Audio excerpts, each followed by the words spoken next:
Hi everyone, thank you for joining our School on Wheels workshop today, Tackling Teens, Working with Students in Group Homes.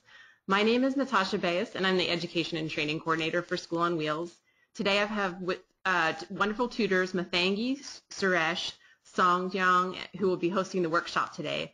Also with me is Lorena Garcia, the School on Wheels Regional Coordinator for the East San Gabriel Valley and Western San Bernardino County. So just a few notes before we begin the presentation. For the purposes of sound quality, all participants are currently muted. You have the ability to ask questions at any time using the questions pane. So simply type in your question and hit send. We'll select the order for the questions and read them aloud.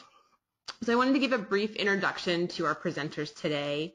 And I should have asked you about pronouncing your names. Okay, so is it Mathangi Suresh? Okay, Mathangi recently graduated from University of California Berkeley with a Bachelor of Arts in Integrative Biology.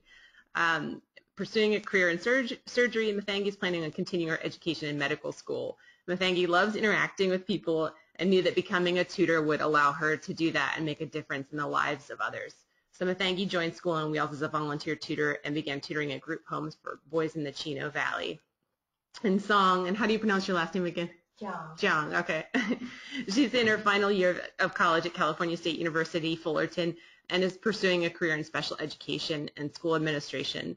Song joined School on Wheels this past summer as a volunteer tutor and began tutoring in group homes for boys in the Chino Valley. From her experience, Song has learned how to build a rapport with her students and tackle behavior issues, and knows her tutoring experiences are helping to build a foundation for her future career. And then also with us today is Lorena Garcia, and she's our School on Wheels Regional Coordinator for the East San Gabriel Valley and Western San Bernardino County. And Lorena has worked in the nonprofit field for over 10 years with Special Olympics, Fair Housing Foundation, Opportunity House Homeless Shelter, and Child Share. She received her bachelor's degree in history and liberal arts from the University of Dallas and is currently finishing up a master's degree in public administration, aside from her very full-time job. Lorena has worked with homeless and at-risk populations for many years and is an active volunteer and advocate for foster children and individuals with intellectual disabilities. And then lastly, Amber Christian, she's not here with us today, but she created some of the main content for this workshop. Amber is an aspiring epidemiologist, currently majoring in biochemistry and public health at Berkeley City College with plans to transfer to a four-year university. Amber joined School on Wheels this past summer and began volunteering in group homes for boys in the Chino Valley as well. Amber enjoys the challenges working with Teen Springs and has learned a lot about building relationships and public service from her experiences. So thank you guys so much for being here. I know we're going to get a wealth of experience. So I'm just going to turn it over to you, and you can go ahead and start. Okay, well, this is Lorena Garcia, and we'd like to thank you so much, Natasha and Mathangi and Song, and a special shout-out to Amber, who, again, created a lot of the content. So for us at School on Wheels, who lives in group homes, for us, it's foster children or wards of the state that are placed there for various reasons. It might be a domestic violence issue, an alternative to juvenile hall, or orphans, who were never adopted. Most of the boys in Region 6 that we tutor, and the majority are boys ages 13 to 18 and some from 18 to 21, depending on their placement details, will not reunify with their family. So they will most likely transition out of foster care at that group home or wherever that they were last placed. So for us, this is a pinnacle point for us to reach these kids, and I'll talk a little bit more about what the future holds for them based off of transitioning out of foster care. So the facts. There are over 18,000 foster youth in group homes in California. That's based on the California Department of Education. Of those 18,000 foster youth, 9,000 reside in Southern California. That's based on School on Wheels data. And School on Wheels is currently tutoring about 200 of the 9,000. And that's for various reasons. There's different levels of foster group homes. We don't typically cover those that are in some of the higher stages 3 and 4, which includes those students that have mental health issues or are violent or something like that. For School on Wheels, we're really looking at expanding who we're reaching out to at the foster group homes. So there's a couple reasons, security reasons, why we can't cover all of those students. So there are 18,000 youth in California foster group homes. 47% are enrolled in special education. That might be because they have an open IEP, which is an individualized educational plan, usually because they've missed so much schooling that they are just so far behind that they need extra support. That doesn't necessarily mean that they have any sort of diagnosed special need. So it really depends, again, on the particulars of the student. But at 47% of those 18,000 foster youth are in special education. So some facts about foster youth around the nation. This is for when we talk about after emancipation. So once they either turn 18 or they have gone through the court system to become emancipated, so they are no longer wards of the state and are usually in charge of their own well-being. 46% never complete high school, and 47% are on public assistance or incarcerated within 2 years. And when we say 47% are on public assistance, that usually means that they are some way, shape, or form touched by homelessness, whether that's the transiency of living on the streets, in homeless shelters, or any sort of public assistance, welfare, general relief, things like that. And there's a 7% that remain in some sort of supportive care. That can, some foster homes go up to the age of 21. There are transitional living units as well that go up to, I think, age 27 is some of those programs, which are specifically for foster youth who are aging out of the foster care system. So I'm going to actually turn it over right now to Mathangi and Song, because we want to talk now about some of the keys that we found in our experience that working with teens we definitely want to start off with. So if we want to start with number 1, building rapport. Hello, my name is Song, and I'm going to be talking about building rapport with our students. So, as you can imagine, working with boys, teenager boys, is not easy. Being a female tutor, I really have to try to understand where they're coming from and their age group as well. So for me, when I first get with my students, I always utilize the first 5 minutes of the session to just talk about how he has been doing. So for example, whenever I get with a student on a weekly basis, I ask him, hey, how was that math quiz that we worked on together? Or, hey, how was that math teacher that you've been having problems with? Or how's your gym class, because I know you've been shooting a lot of balls to practice your basketball skills. So I try to ask him a lot of questions about what he's been doing. Not only that, when students try to, open up to you and share what he's been doing and what he's been up to, I always nod my head and I always try to ask questions about what he's been telling me. So let's say he's been telling me like, oh, yeah, I've been shooting a lot of balls to practice basketball and this and that. Then I would ask him like, oh, wow, so like, have you been seeing improvements? How's that going? And has your coach noticed that too? So that I'm trying to pull out even more information from him. And this way the kids think that I'm interested in his life and I care about what he's doing. And I would also like to note, I think that we stress it in the tutor training and Song really hit the nail on the head when she said that communication during each session is important to continuing to build rapport, and that communication alone can open their eyes to how much we want to help them, and can sometimes be the difference between a student that may seem resistant or even shy to a student that really opens up for more opportunities within tutoring. So yeah, I definitely learned that from the training workshop, because Dorina mentioned that use the first 5 minutes to talk with your students and just catch up. And I've been using that since the very beginning, and it's been very helpful. And also to build relationships on holidays or special occasions such as Halloween that we just had. Mathangi, who's also here with me, we brought some goodies and some school materials that the students has been kind of wanting to the student to kind of praise him for the good work that he's been putting on. Also, you don't have to get anything expensive. Mathangi and we budget ourselves to $15 per student. So to do that, I went to Daiso. It's a Japanese store, and you can get really good stuff for really good price. So in case you're wondering, like, oh man, it may add up so much if I get all these gifts for my student every time.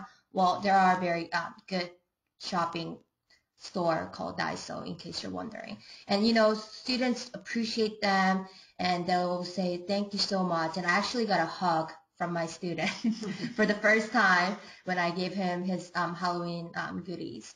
So that way we're building our relationships, and the student really knows that I care about him and I want him to have a good time. And Lorena, again, I think that so I have to say that Song and Mathangi have always gone above and beyond, and I think there are a lot of options for those of us that don't want to spend any money when it comes to connecting with our student. I know that one of the things that I love to do at Boys Republic, which is a large group home facility with over 150 boys that cycle out every 6 months, they know that I'm a card shark and I like to play card games, and I know that there is a huge School on Wheels, and I as well from my region have a Pinterest, and one of the things I like to put on there is games that have to do with a deck of cards, because they're very inexpensive and you can do so much with them, and it really helps to build not just math skills but also pattern making and strategy and things like that. And so I always use that as an incentive. Well, then they get to play me and try and win, and then if they win me, then they get some sort of either usually I'm a doodle person, so I'll create a doodle of them, and that'll be my gift to them. So it doesn't have to be expensive for you to really make an impact. Yeah, I think that's really good, because obviously we can't always get them incentives for that. So yeah, next time we'll utilize some card games too. Mathangi, do you have anything to note here? I think you mentioned pretty much everything. It's, I guess, a little funny story, I guess, but especially for the Halloween event when we decided to get them goodies, I was trying to specifically pick like Halloween cards that had little jokes on them, just to keep it a little more interactive with my students as well, and they seemed to really like it. And it's like they took it very personally, and they really enjoyed the fact that I would go out and pick cards specifically for them, and I even brought them candy and stuff. So I think it really helps to let them know, like just by showing these small acts of kindness, it just shows them that I'm not here just because I want to put something on my resume or something. I'm here because I actually care about them, and that I actually want to form that relationship with them. Mm-hmm. And oftentimes when this happens, they come to trust you a little more, so they open up more easily and start telling you more things. And even if they have any problems, whether it's with other people or with classwork, they're more open to discussing it with you and getting help from you. And I think that's a really good thing, because because a lot of times these kids, they hesitate to ask for help because they're afraid of what might happen. But by building this rapport, you kind of tell them that it's okay to ask for help. It's okay to step out of your shoes. And I mean, not everyone knows what they're doing in life. It's fine to be that way. And it gives them the courage to actually open up and say that. And I think, again, I think it's so great to really, really get the point out when it comes to building rapport. One of the things that really started me working differently with foster youth is the fact that they won't get visitors most likely, and they are really around a bevy of different practitioners of their well-being, whether that's a social worker, a counselor, their administrator at the group home, or the counselors or the resident staff there. So for them, this is really an opportunity for a different outlet. And so that's what's important about building rapport, is to be able to bridge that we're not just here for the tutoring and the academic, but really there's a mentorship part of it. There's the fact that we care about them. There's the fact that we want to see them do better. And that is enough, once you build that strong rapport, for them to really, really take off and really take ownership of their education and their future. And I think we have some great stories about that when we start talking about our educational goals. So let's move in a different direction, and we have number 2, which is addressing behavioral issues. All right, so addressing behavior issues. Personally, I find behavior issues to be very time-consuming. When student exhibits negative behaviors, you are so focused on preventing that and stopping the student from acting that way that your tutoring time, your precious tutoring time is gone, right? So for me, what worked for me is that in the beginning of the first session, I set the roles, expectations, and priorities with students. And during this time, if the student is old enough, let's say he's in high school, then we kind of go over it together. We kind of try to make up our own rules, expectation, and priorities together, so that the student has some says in it. And he's an adult, he's a young adult, so it works out pretty well most of the time. And in this time, I believe that rules, expectation, and priorities should be simple and clear, so that both of us can remember them. And it's also very important to be consistent. If I say, the rule is to work on your homework with me for 40 minutes, and if you do not do that, then there will be consequences, right? And if I cannot follow that and be consistent with it with my student, then the student is not going to care. The rules, expectations, and priorities, they're going to be out the window. So, I believe that keeping that simple and short is very important. And next thing is, when a student exhibits negative behavior, do not give in. When you do give in, that just makes it, you're positively in a way that you're adding a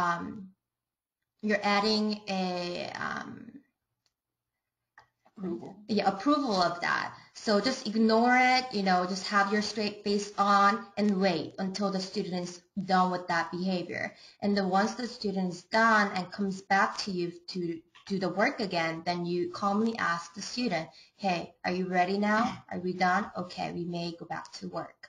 So by not giving in to the behavior, the student acknowledges that the student is only getting the attention from you when he or she exhibits positive behaviors.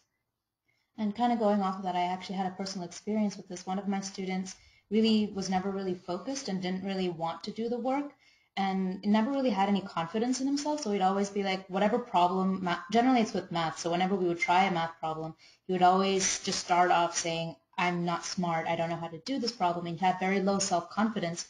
And when I was first faced with this, it was my first time, and I didn't want to be rude by telling him it's okay. Like, I understood how he felt, but I didn't really know how to get that across to him, to tell him that I believe in you and that you could get going. So what I started doing was just telling them, it's okay, I'm sure you'll be fine, just let's try going through with this. But what that ended up doing is it didn't really get through to him. So it's okay if you want to, it's okay to treat them in a more mature level, because I always assumed that because I'm coming from a different, how do I say this? Because I'm not exactly from his position, it's hard for me, I didn't want, it was a very sensitive issue, and I didn't want to take it the wrong way. But what I learned from Song was that the students, they are old enough, they are in their high teens, and so they should be treated like adults. So it's okay for you to be a little firm at that moment, so don't hesitate to tell them that this is what I expect from you, and regardless of how you feel, as long as you put in the effort, you'll be able to do it. Yeah. And I think what Mathangi is saying is that we're all bleeding hearts and we do this because we care, but sometimes we do have to take them to task and let them know that that structure shows how much we care about them, because children, and they are young adults, but they're still under 18, so they're still children. But one of the things that we have to remember is, you're right, they will very soon be adults, and they will be thrust into an adult world without having the support system that many of us grew up with. And so if we can do a little bit of kindness to them, it is to have that structure and to make sure that we are, teachers talk a lot about ignoring the bad and praising the good, and that is something that we can continue to do as our students get older, is to make sure that we're always praising them when they do well, so that we're moving them, like we learned in the tutor training, from the world of concrete rewards to more intrinsic, feel-good, accomplished type rewards. And that's one thing, when the students come back and tell Mathangi and Song, or when I hear that they're doing well or they've graduated or something like that, the fact that we're so excited for them and that we even cared that they mentioned it is enough. And that's one of the things that we want to come across, especially at this crucial age, because they might not have gotten it earlier on in life. Yeah, I definitely agree with you on that. So now that we have mentioned a little bit of how to go about negative behaviors, I think it'll be a good time to talk about how to praise positive behaviors and keep them coming. So for me, I compliment them anytime I see positive behaviors. Research has said that anytime you give one negative, you mention a negative behavior, you need to mention 5 positive behaviors for it to work. So for me, what worked for me is that during this time when a student, let's say, was really struggling with this one homework question, and he got there somehow with the motivation and a little bit of a help, then instead of just saying, hey, good job, I say, hey, thanks for working hard on that question because I knew you struggled on that, but you finished it. I'm very proud of you. Now go to the next one. So, by doing so, always complimenting them and try to seek for that positive behaviors to praise on and positively reinforce it. Those good behaviors seems to bring out continuously. I think Song, again, is really spot on when we talk about addressing those behavior issues. And one of the things that I wanted to harken back to was back at the tutor training, we talked about one of the main reasons that we praise is we don't want them to internalize that failure. We don't want that failure to become a part of them. That rather than praising them being smart or something that is not necessarily not necessarily in their control, to praise the hard work in the process, because that's something that they can improve on. And I think that song really brought out a really eloquent way of saying that it's important that we continue to do that, because that, even though that may not be addressing the bad behavior, you're pulling out the good and you're making it worth continuing to be good. And that's important as well to kind of offset maybe the negative behaviors that are happening. Oh, sorry, just another thing to add. By also complimenting in this way, you also, even though it might seem obvious to you that the student actually solved the problem, it might not be obvious to them. And so by telling them that, oh my God, you've actually solved this problem that you've been having trouble with for so long, it raises their self-confidence as well. And it shows that, oh wow, I can actually do something when I set my mind to it. So that just telling them that by words, even though it may be obvious to you, shows them that, wow, I'm actually capable of doing something that I thought I wasn't able to. And they'll bring this to other aspects of their life too, not just for homework. And this will help them overall in life as they approach every problem. They'll approach it as thinking, I can do this if I set my mind to it. I definitely agree with Mathangi, because in my case, when I was working with a student, his favorite phrase was, I don't know. I don't know how to do this. Well, from the very beginning, when he started saying, I don't know, I told him, hey, look, you may not know this, but I don't know is not the phrase that I want to hear from you. When I hear that word, when I hear that from you, I want to hear, I will give it a try at least. That's what I want to hear. I want you to try, and we can work through this together.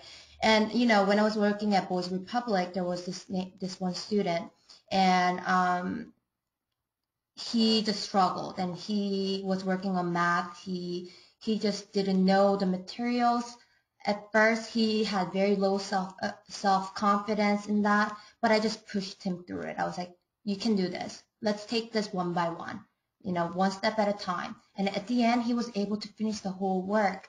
And the next time I went in, the program coordinator told me, and she was like, hey, when I saw you working with him, I was actually really worried, because he's usually the I don't know kid. He doesn't want to do any work.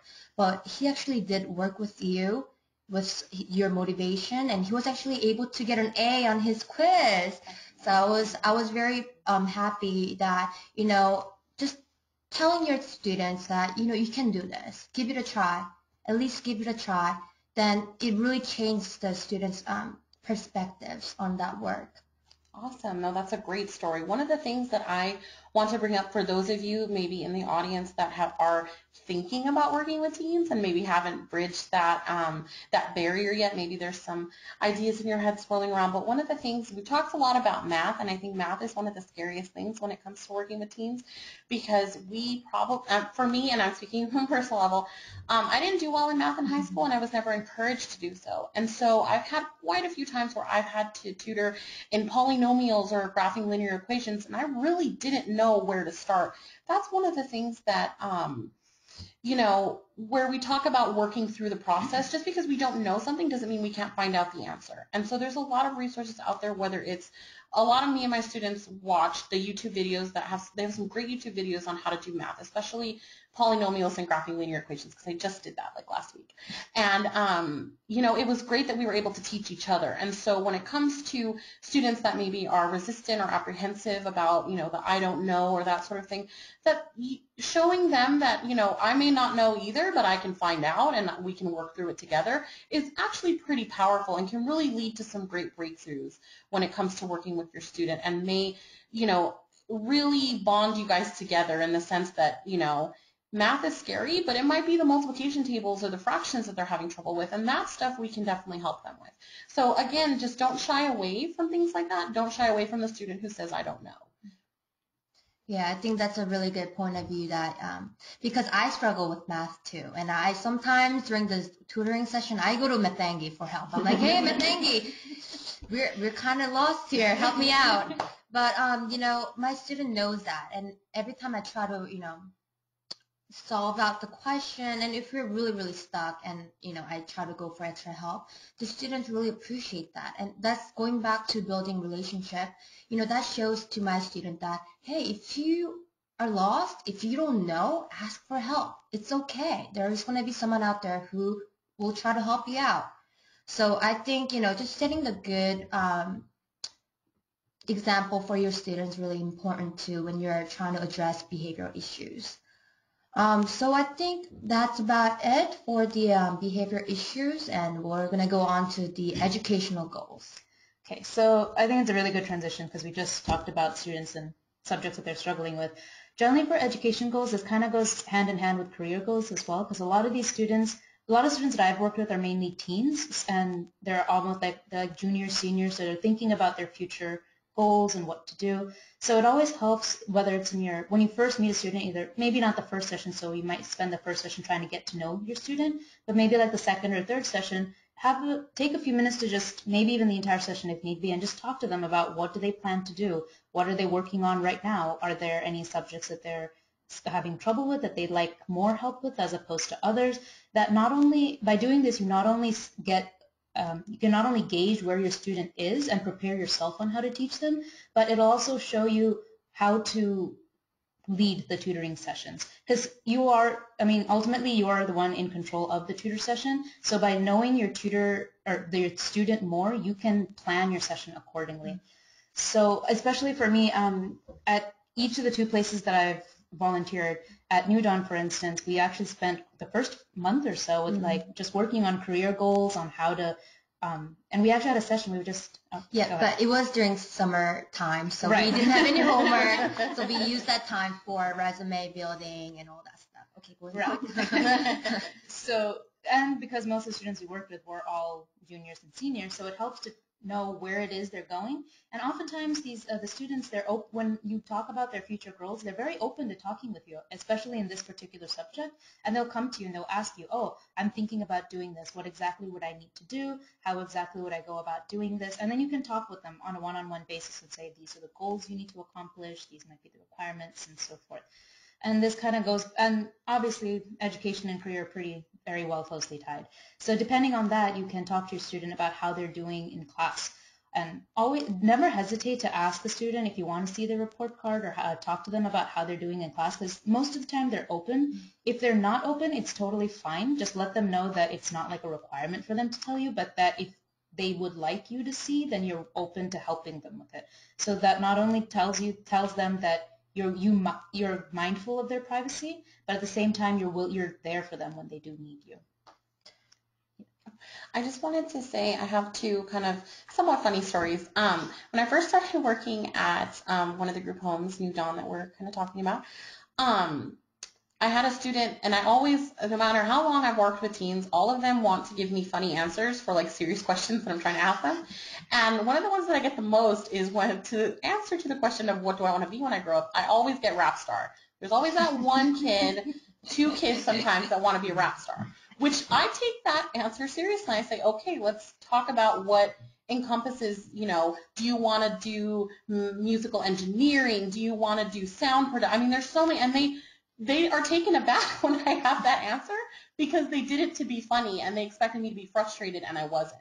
And so that's kind of something that I always use. And then they end up, oh, well, I don't really want to be a rap star. I want to be this. And then the other one I get to is football star. And I'm like, okay, so, but once football is over or you get that injury, because football players get injured, NFL players get injured all the time, do you want to then go into coaching football? Do you want to work in athletic department? And they're again taken aback because they expected me to be frustrated by what they thought was a superfluous answer to a real question, when really that's why it's so important and why we talk about it in the tutor training, to gauge the individuality of your student and their learning style. And so that goes back to what they're interested in and the sorts of things. If they're really interested in football, there are so many different careers in sports. It doesn't have to be playing football for you to love football. And that's one of the things that kind of can make that seemingly frustrated situation into something that, definitely gets the conversation going. And then the other one that I get are the little, this is an example of a little kid, but it's happened with teens as well.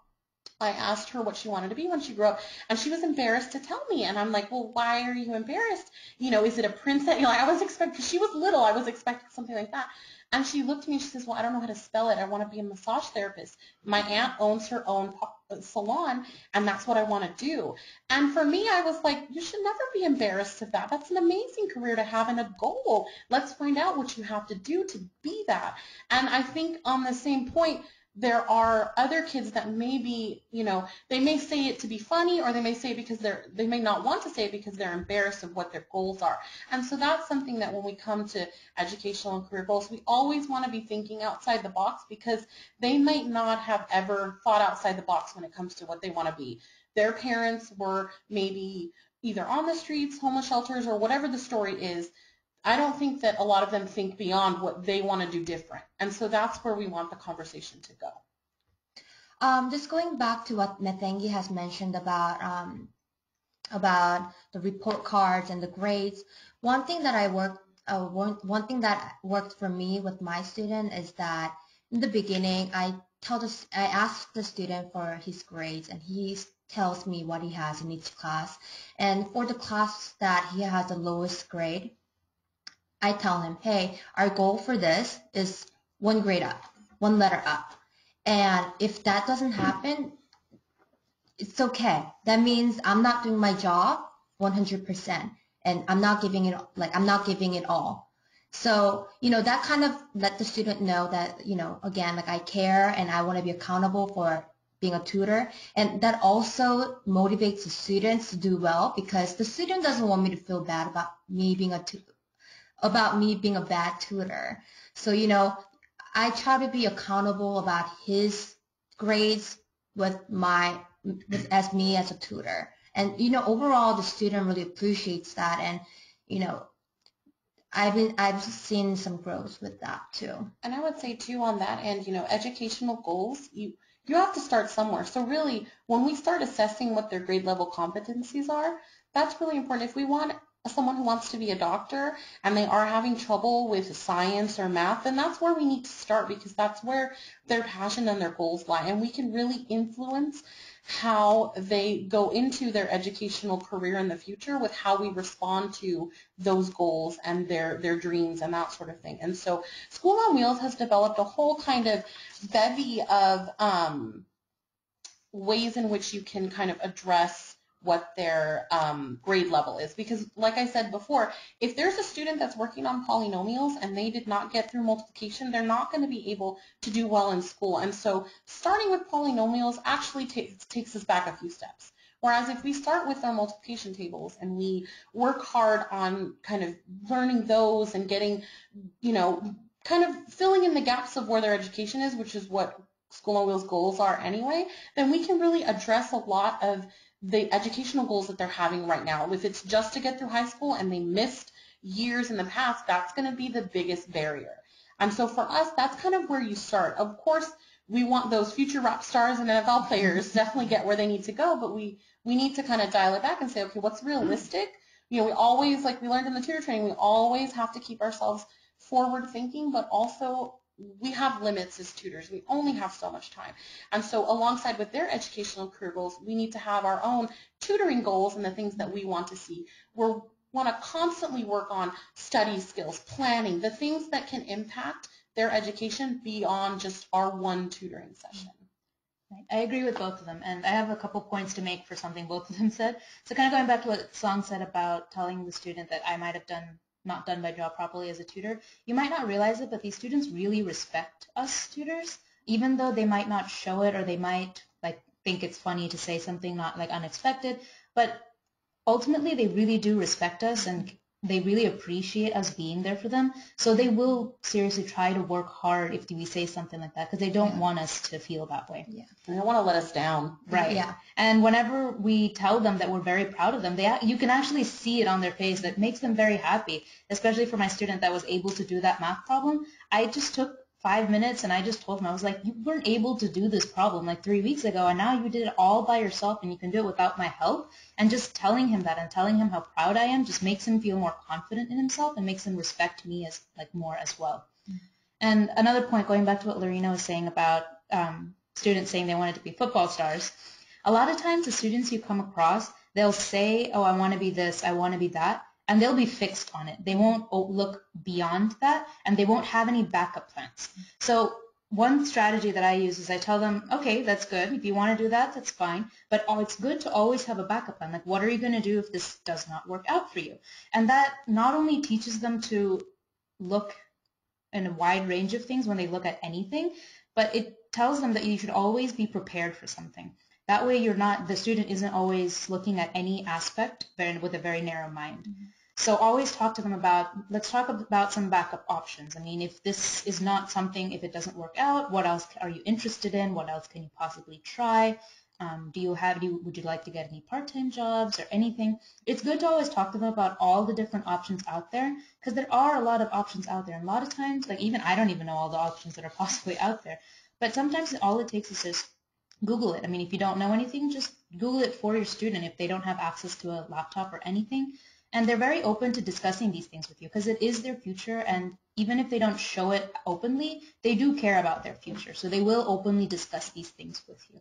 And I think that's a great segue into number 4, always be prepared. Right, because always be prepared. Sometimes this might be a little difficult when you first meet with your student like the first time or second time, but after a few sessions, once you get to know your student really well, every time you go in, always be prepared, because sometimes a student might not have homework to do or just might be in a really bad mood and doesn't want to do anything or doesn't want to cooperate.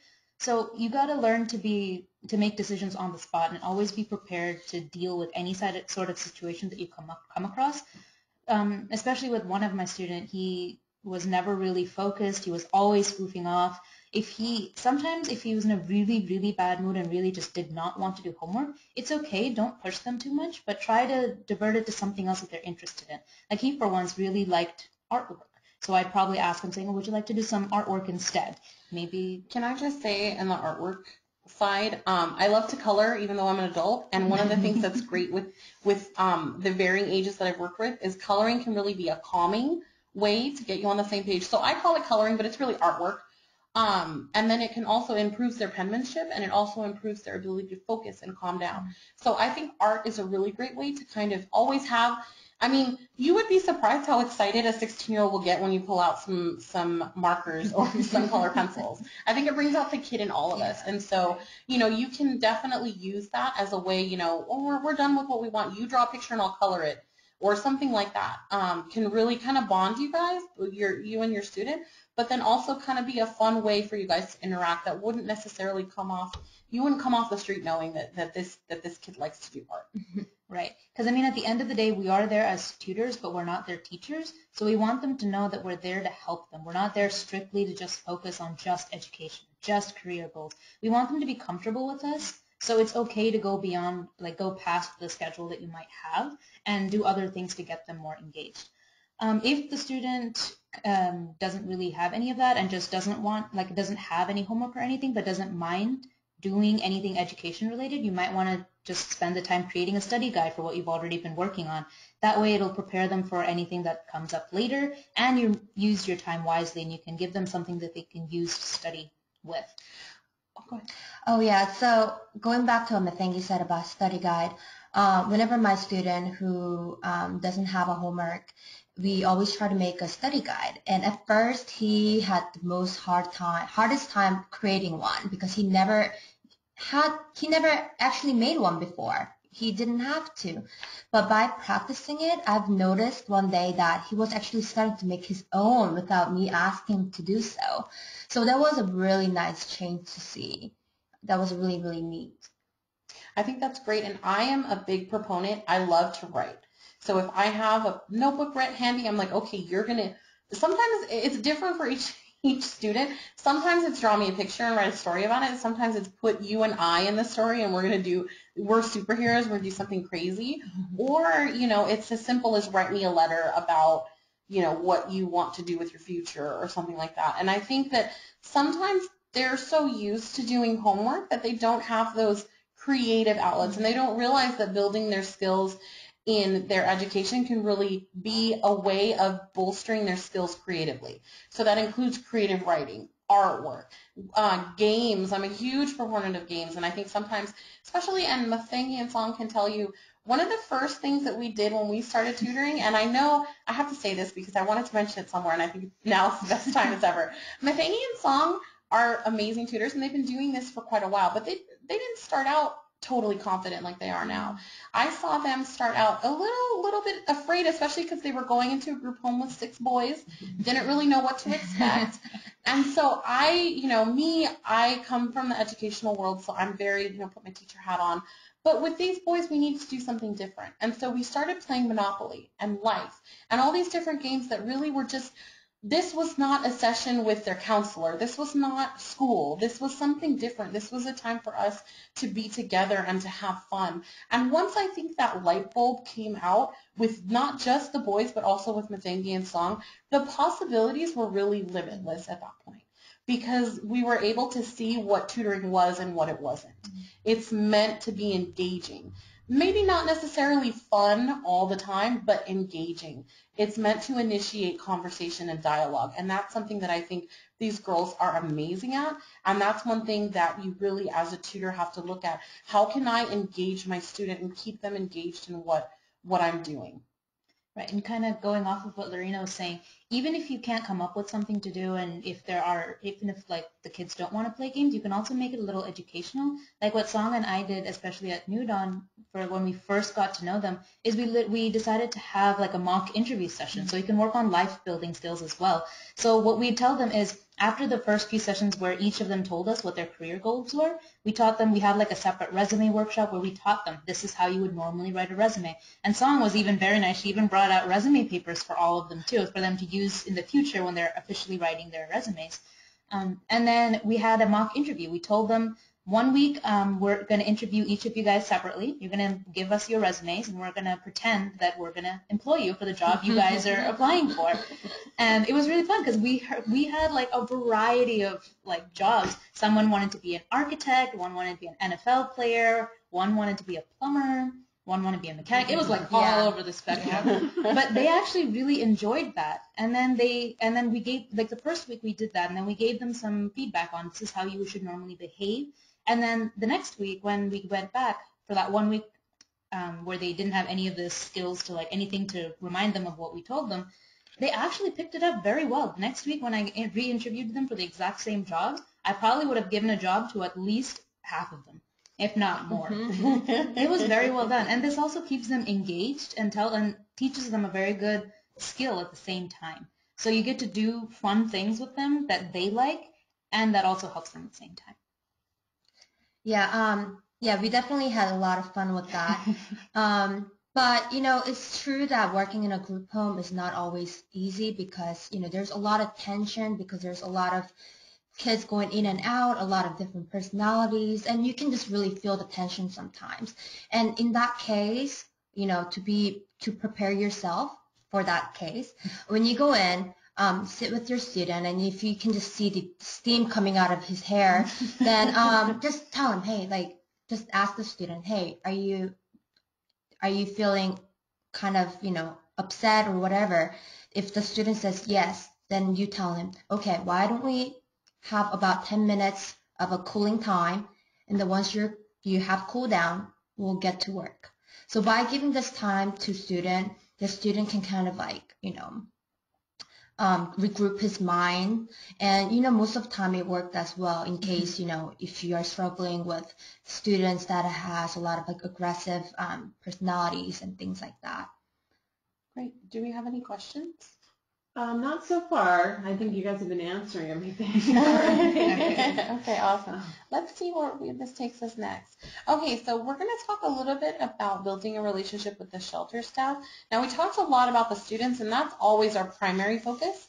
But I think that, and it's so funny because Song and I were just talking about a situation earlier today about some difficulties in contacting shelter staff. So one of the things that at School on Wheels, I know that it's not the easiest thing to do. A lot of our group homes are isolated 6-bed small facilities that, they have an administrator, but that administrator isn't there when the boys are there because the boys are in school. So getting to know a little bit about how your group home operates, the policies, and what they are already doing for the students can be helpful. We are currently having a little bit of a scheduling issue with one of our group homes, and I'm trying to contact the administrator and also the corporate office that kind of runs the group homes, and we're having a little bit of a communication issue. That's where you would coordinate with your regional coordinator, me, or whoever your regional coordinator is, and contacting the shelter or group home contact.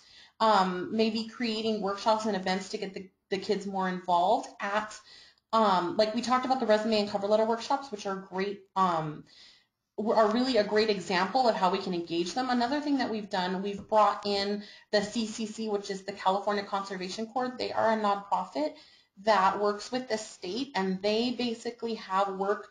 It's more like a service learning opportunity. They have the opportunity to work, to get paid, to go to school, in some cases to live residentially on some of their work camps.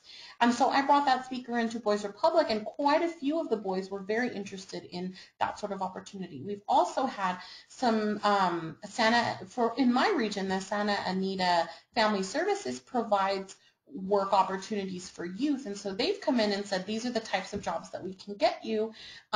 It's not, I think they don't get minimum wage, but they get something very similar to it, pretty close to it. And they work part-time and they work locally, and that's something that they can come in. Pretty much every school district is mandated by the state of California to have some sort of youth work opportunity. The funding is limited, so you have to get your applications in and they have to go through that process, but it can be a great opportunity for them, even if it's just they go through the application process and learn about what it's like to apply for something. And then also, helping your regional coordinator identify potential students. If you see new students at the shelter or the foster group home, that's kind of essential because I'm one person and I can't be everywhere at once. And so the tutors that are on site can really help us to identify new students. And if students, I know we've had that case before where Mathangi and Song both said, oh, this boy needs extra help, and they wanted to go and choose a different day to work with that student. So that's something that if we see students that either are struggling more or that are far ahead and want to work more on the career end or with their future educational goals, then that's something that you can help us do if you can identify some of those opportunities. We did have one question. If I'll just ask it now. It was from a tutor named Valerie. She said, I initially hoped to work with teens, but I began tutoring an 11-year-olds. I will begin. So that's kind of the borderline of what you guys are doing.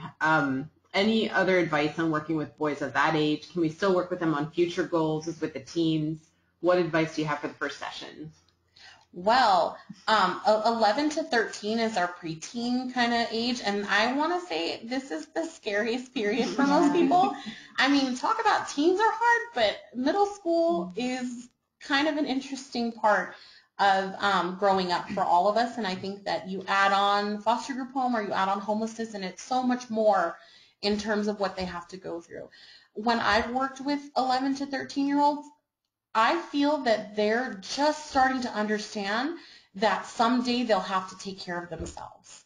And that's a great conversation to have with your 11-year-old starting off, is their career goals. And that can really fuel and really help you to understand what they want. And by addressing what they want and their interest, they are then so much more bonded with you in the sense that you care about them and you care about what they want and their goals. And that can be really powerful, especially for that age, because like I said, it's a very pinnacle age, but at the same time, there's a lot that you can do to really set them up for a future of success when they get to high school. So obviously when we start, 11, 12, 13 in middle school and just that 5th grade little cusp, they could have missed a lot of school. There's a lot of things that could be going on. So really addressing them as the individual student and kind of looking toward moving them toward the conversation of future goals, I think that's great. And like we say in the tutor training, the BUTS program is for any age. And so the tools that are in it can be so powerful. I know that I've done some of the career stuff. Like I said, that young student, I don't think she was far from 11, the one who wanted to be a massage therapist. The fact that she was embarrassed about what she wanted to be when she grew up, and she had a really great reason. Her aunt owned her own salon, and that's what she wanted to do, and there was passion there. And so to take that passion and connect it to the future is so important, because, being a massage therapist and owning your own massage salon is not just doing massage. There's bookkeeping. There's all these different things. So I know in the past when I have a lot of kids that, especially at Boys Republic, because they have a culinary program, they want to own their own restaurant someday. So I say, okay, let's create our own restaurant. So it turned into this amazing little project where, okay, we're starting with the menu. I'm like, no, we got to start at budget. We got to start at how much we want to pay a month for rent, what types of food we want to make, because that will determine what types of equipment we need. I mean, when you start that, and I mean, maybe that's where our creativity comes in. And for some of our kids, I don't know that they've been engaged creatively that way. And so in looking at it like that, you can really, especially for younger kids, but any age really, you can really engage their creativity and use that to kind of look toward their future and see what they're interested in and see where their passions are. Even though through School on Wheels I do not work with middle schoolers, I do work with middle schoolers in my job. And the thing that worked with me is that sometimes the teenagers, middle schoolers, don't have any idea what they want to be. They're so clueless, and they're not really exposed to a lot of different careers that are out there for whatever the reason is. In that case, I go over what things that he or she is interested in. So we'll kind of start talking about it, have conversations, and then, from that conversation, I try to come up with some careers that the student may be interested in, and I will present the ideas to my student and how to go in that career. So that kind of sparks a little light in the head. And, overall, it has been pretty successful with my students and my middle schoolers. But, working with a middle schooler is not easy. I definitely know that. So, just be strong and just be very consistent with the student. Right. I agree with what both Lorena and Song said. And also going on with it, I also haven't, through School on Wheels, I haven't worked with middle schoolers, but I do know of a lot of middle schoolers outside of the program. And one thing I also noticed, especially at this age, is it is really helpful to start talking to them about their future goals, but also keep in mind that they're closer to children than they are to adults. So this is also a really good time to start giving a very positive influence on them, because they really will look up to you as a tutor, especially since you're older than them. They will really look up to you and be like, oh, so this is how I should be, this is what I'm going to do. So it's a very good time to give positive influences on them. So teach them to be optimistic rather than pessimistic, to have more confidence in themselves. Even if it is talking about their career goals, just by being creative and helping them think outside the box, you show them all the different possibilities that are there in the world. And it's a good time to show them that it's okay if you want to be, if you're nervous or if you're scared or anything, but it's always good to have an open mind to things or to be positive. And I have to say, Mathangi brings up a good point, because I think for middle schoolers, they really want to be older, whereas teens are like, I wish that I was a kid again. So I feel that way as a young adult myself. But so you can kind of use that, I want to say, to your advantage and say, okay, you know, you want to be older, you want to do these things. So as we're moving into high school and into your future, as an adult, who do you want to be, and how are you going to get there? And I think that those can be powerful questions, mostly because most likely no one's ever asked them that before, and that can be a powerful moment to be able to influence their future. And I think that that's something that ultimately, of course, as tutors, that's what we want. And it, you know, again, it's a baby step. So of course they're just 11, and of course they're closer to being, you know, in 5th grade than they are to high school. But at the same time, what's happening in their process of growing up is that they want to grow up right now. So looking at adult situations and looking at what they want to be in their future, for the most part, it is actually very empowering to a middle schooler. So. Right. So it's a good time to like ease them into what it is that they need to look forward to, and tell them that it's a good time to also explain to them how reality works, because it's also the age where everyone has this fantasy about how life really is. And you might not want to tell them directly how life really is and how hard it can be, but it's good. Right, don't do that. But it's good to get started and tell them, okay, but you need to, it's good to start to teach them from now how to plan things out, how to look at other options, how to always look at things with like a positive attitude, not to take things personally. It's a good time to build certain personalities and characteristics of themselves that are within themselves that they can later use when they become teens, and then later on when they become and adults. Ultimately connect that school into lifelong learning, which right. is essential for not just for School on Wheels, but I think for all of us in our lives. Did we have more questions? Not at this time. I Okay. think, like I said, I think you guys are covering everything. So we'll just keep moving on. So some of the things that we want to talk about that are up and coming for those currently working with foster youth. There's some legislation going on, and we're just going to touch on this very briefly because this might come out when you're working with foster youth. So Assembly Bill 167 are also known as AB 167, and your student may mention these as, oh, I'm going to go the AB 167 route, or I'm going to go AB 12. So we wanted to just make you know a little bit informed in that sense.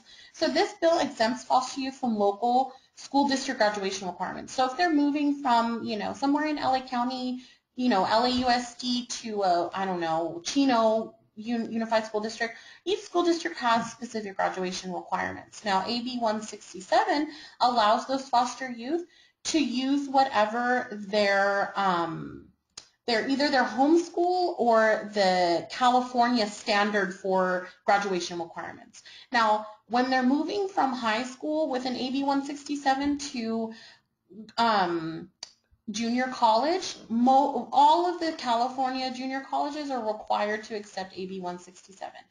However, if they're looking at different types of programs, culinary school or other types of, and again, it varies, you always want them to know, let's check what the graduation requirements are in terms of credits, because they may not have enough credits. A lot of private schools won't necessarily, it's not that they won't take AB 167, it just means that that student will have to fulfill some sort of prerequisite courses, or they might have to do a summer school before they start to be able to enroll in the classes, to being able to enroll in freshman English or something like that. So it's just something to keep in mind. Assembly Bill 12, which is also known as AB 12, is the Foster Youth Bill of Rights, and it extends wards of the state benefits, which includes allowance, housing, subsidies, counseling, and health care until the age of 27. Now, quite a few of our students will go from age 18 and age out of these foster group homes without a place to go. Now, there are a lot of different programs that are starting up. I know of quite a few that have to do with former foster youth, ages 18 to 21, and now I think they're extending it. I think that just extended to 27. Transitional living type programs. So they're residential, somewhat permanent to supportive housing. And so those are things that your student and you might want to explore. You know, they're going to have a lot of worries. I know we've had a student who, when we started tutoring at New Dawn, really, really wanted all three of us to adopt him. And he was really adamant about that. And it came from a genuine place. He was worried about where he was going to be once he turned 18. That's a real reality and something that is going to be in the back of their mind during your tutoring. Well, we're not, superheroes and we can't wave a magic wand and fix it. Facing the reality sometimes, especially with our 17 and a half and 18-year-olds, can be something that you can help them get a start on in looking at different programs, especially if they're looking to go to college or if they're looking to start working. It might be something that that you can look into. So we just wanted, they may mention it because they're all pretty well versed in a lot of these. What's AB 167? So just so that you know about it when you're working with foster youth. Do we have questions? We have a couple questions. Okay. So, I thought that might bring up questions. Actually, one was based on behavior gamut. I have a student that gets kicked out of class each week. How would you handle this? Out of class in school? I assume so, yeah. I would want to know what the root of why he was getting kicked out of class. There is, within education, and I student taught at first grade level, and so there are behavior issues even at that level, so it runs the gamut of all ages. One of the things that we have to remember when teachers are in the classroom, they have upwards of 32 students to handle. And that means that if they have one kid that requires more attention, that's going to bring down a whole class of 32. And so sometimes, depending on what the issue is, that student may not be getting a fair shake because they're getting kicked out consistently because they're requiring more attention. Now, whether that's negative feedback in the form of negative behavior or behavioral issues or whatever the case may be, that's where we kind of want to ask the student, why are we getting kicked out of class? And because we're not a parent, because we're not a counselor, because we're not a school administrator, our motivations for the answer to that question is very different. And so the fact that we are advocates for our kids in a lot of ways, or the students that we tutor, he may give us a different answer than he's going to give a school administrator or a teacher or the site administrator at his foster group home or wherever, their shelter or wherever they may be. So I would start with, tell me why we're getting kicked out of school, because we're partners together. And if you're getting kicked out of school, to be honest with you, you're making me look bad. And I want to know how we can work through it. Because once you kind of getting kicked out of class is actually not a consequence for them, I'm thinking at this point, if it's continually happening. That's the positive that he's looking for. So why don't we want to be in class? Why are we being disruptive?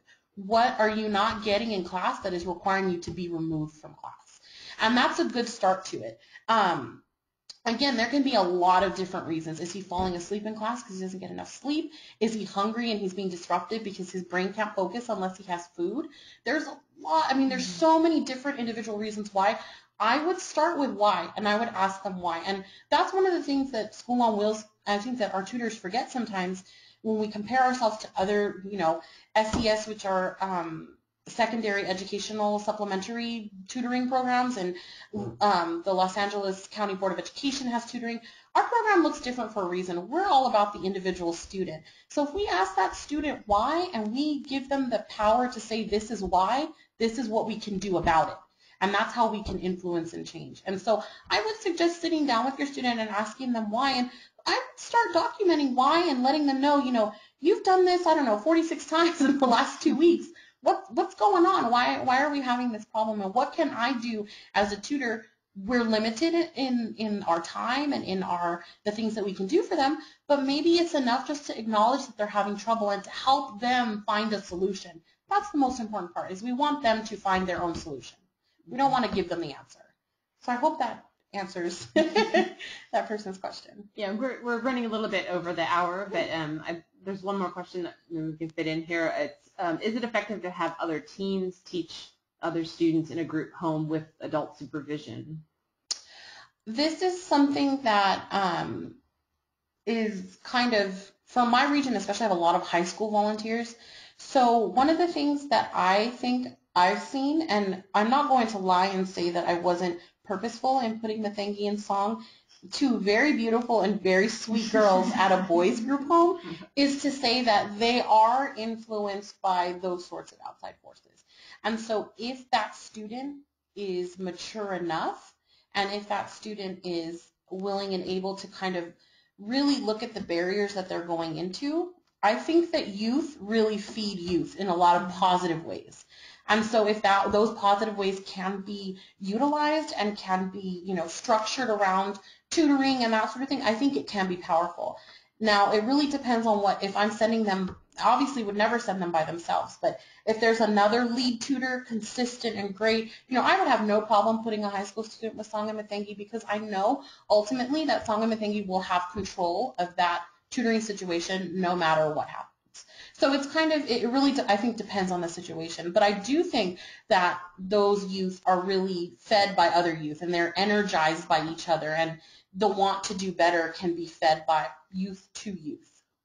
So there's also an age barrier that doesn't exist with me and Song tutoring them as well. Exactly. So they might even open up more to them. Exactly. As long as you have someone that's in control, because since they are both the same age, they might think that, oh, just because my tutor's the same age as me, I can take advantage. Mm-hmm. So as long as they set the ground rule that I am, at the end of the day, a tutor, it should work.